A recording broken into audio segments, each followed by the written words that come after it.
नमस्कार, तुमचं स्वागत आहे या व्हिडिओमध्ये। आज आपण जाणून घेणार आहोत भारतातील एक प्रमुख नदी असलेली आणि जिला महाराष्ट्रातील दक्षिण गंगा असं म्हटलं जातं त्या गोदावरीची माहिती। आणि गोदावरीचा जर उगम म्हटला तो नाशिक जिल्ह्यातील त्र्यंबकेश्वर जवळ ब्रह्मगिरी टेकड्यामध्ये झालेला आहे।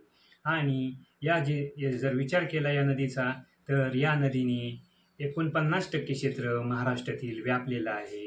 गोदावरीचं खोरं हे देशामधील 2 नंबरचं खोरं म्हणून गणलं जातं। जर गंगा नदीचा विचार केला तर गंगा नदीचं खोरं 1 नंबरचं आणि त्यानंतर जर विचार केला तर गोदावरी नदीचं खोरं 2 नंबरचं होतं। आणि जर सिंधू नदीचा आपण जर विचार केला खोऱ्याचा तर मात्र ह्या खोऱ्याचा गोदावरी खोऱ्याचा 3रा क्रमांक येतो। आणि ह्या नदीचं जर आपण एकूण लांबी जर पाहिली तर ती लांबी 1465 किलोमीटर इतकी आहे। आणि ही बंगालच्या उपसागरामध्ये जाऊन मिळते। आणि ह्या नदीचं जर आपण जिथे मिळते त्या क्षेत्राचं नाव जर म्हटलं तर ते आहे राजमहेंद्रवरम किंवा राजमहेंद्री। आणि या नदीचा जर महाराष्ट्रातील एकूण किलोमीटर जर म्हटलं तर ती 668 किलोमीटर इतकी तिची महाराष्ट्रातील लांबी आहे।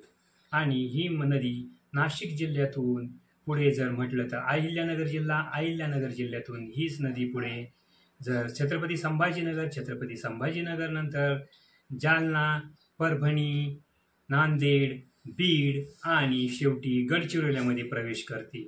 आणि राज्याचा जर विचार केला तर ही नदी जर प्रमुख राज्य जर म्हटलं महाराष्ट्र, तेलंगणा, आंध्र प्रदेश या राज्यामधून ती शेवटी बंगालच्या उपसागरास मिळते। आणि ह्या नदीला एक जीवनदायिनी नदी म्हणून देखील संबोधलं जातं। आणि या नदीचं जर महाराष्ट्राचं खोऱ्याचं जर क्षेत्रफळ विचारलं तर ते आहे 49% भूभाग या खोऱ्याखाली महाराष्ट्राचा येतो। या नदीला मिळणाऱ्या उपनद्यांची 2 प्रमाणात वर्गवारी करता येते। ती वर्गवारी उजव्या किनाऱ्यानी मिळणाऱ्या उपनद्या व डाव्या किनाऱ्यानी मिळणाऱ्या उपनद्या।